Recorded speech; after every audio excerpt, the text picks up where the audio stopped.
Now that we've kind of circled around the idea of when you realized this was happening up until now, the age that you're at, you only have the trait, correct?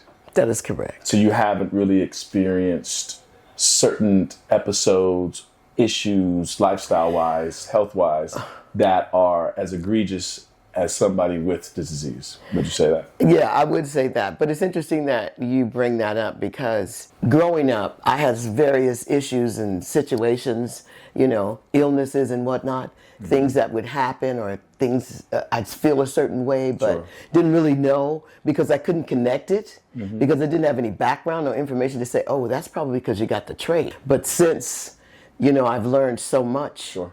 in these years that wow, it made me think about, wow, when you were sick like this, that was probably what was going on with you. It was probably part of your trait, having the trait. Yeah. But no one talks about the trait.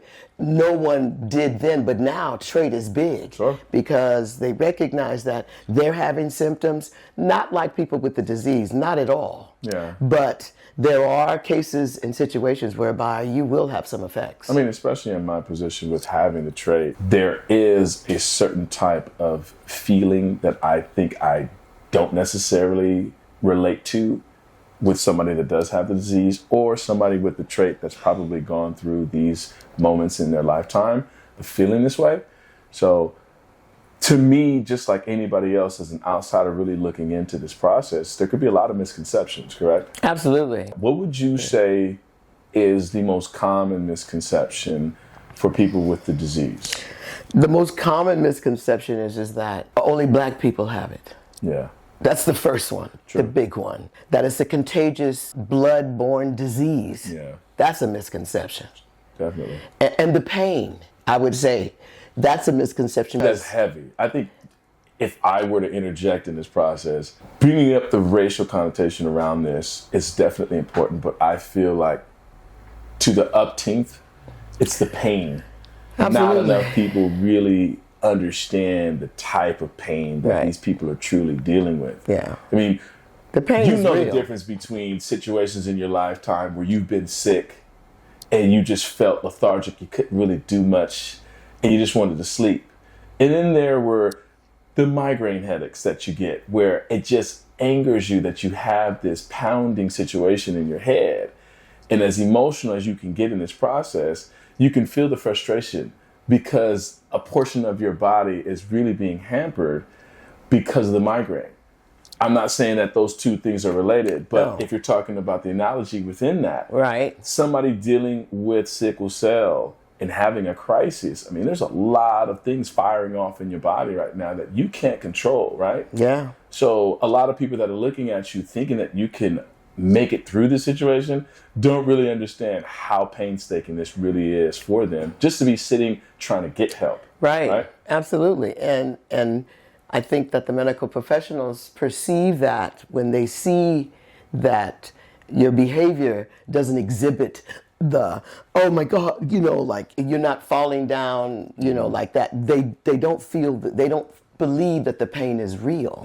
Yeah. But if you think about it, if you live with this all your life, you have to learn how to manage it to some degree. You just can't be all hysterical every doggone time you come into the ER because that's going to make it difficult for you to get help. Sure. So you have to go in there contained and composed to enough to advocate for yourself, but and also be in hopes that the medical professionals do some effective listening. Sure. Because they don't be paying attention. Yeah. And you're just trying to expedite the process to get you to a point where you can get this under control so I don't have to act a fool. Sure. I think that's definitely the key to this conversation is being in a space where you don't recognize enough people in and out of a hospital situation that are dealing with sickle cell crises.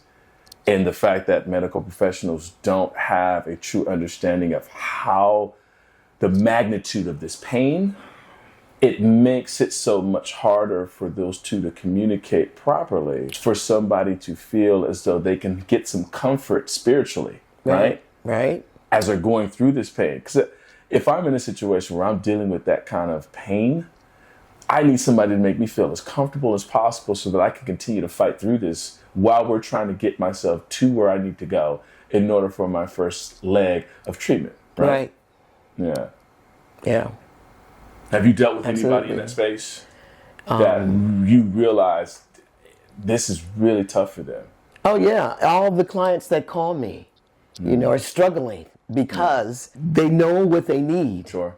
but they can't get it. Gotcha. So now when you're corresponding with that person as though you are the care person trying to help with accommodations when somebody really needs that medical attention, and you've talked for that particular person in crisis to their physician, what have you noticed during that process of advocating for them? Well, they seem to be relatively receptive, Okay. which is really cool because the last thing I want to do is to have a bad interaction with the doctor whereby he won't ever talk to me again. Sure. But, I've always seemed to get a decent amount of respect when I call or after the client has told them, well, look, this is my advocate. Tell her everything that she needs to know. She's the one that's speaking for me. They will respond to that. Yeah. And they listen to that because somebody on the outside is caring. Somebody cares. Yeah. And that's the best part. If they feel like there's nobody that cares, well, I don't care either. I'm just doing this job. So don't give me no grief while you're in here. Gotcha. So if we were to rate misconceptions from your perspective that general public has about sickle cell disease patients, what would those be if you were to rate them? First one being top one, top two. Well, the first one being their pain. Okay. Yeah, absolutely. Pain is the first. Because that's what you want to address first. Yeah. Secondly, you want to give them access or let them have access to quality health care. So it's obvious that they don't have the access. So No. people think, no, you're really getting helped, but I'm getting helped by somebody that doesn't know what I'm dealing with. Right. Gotcha.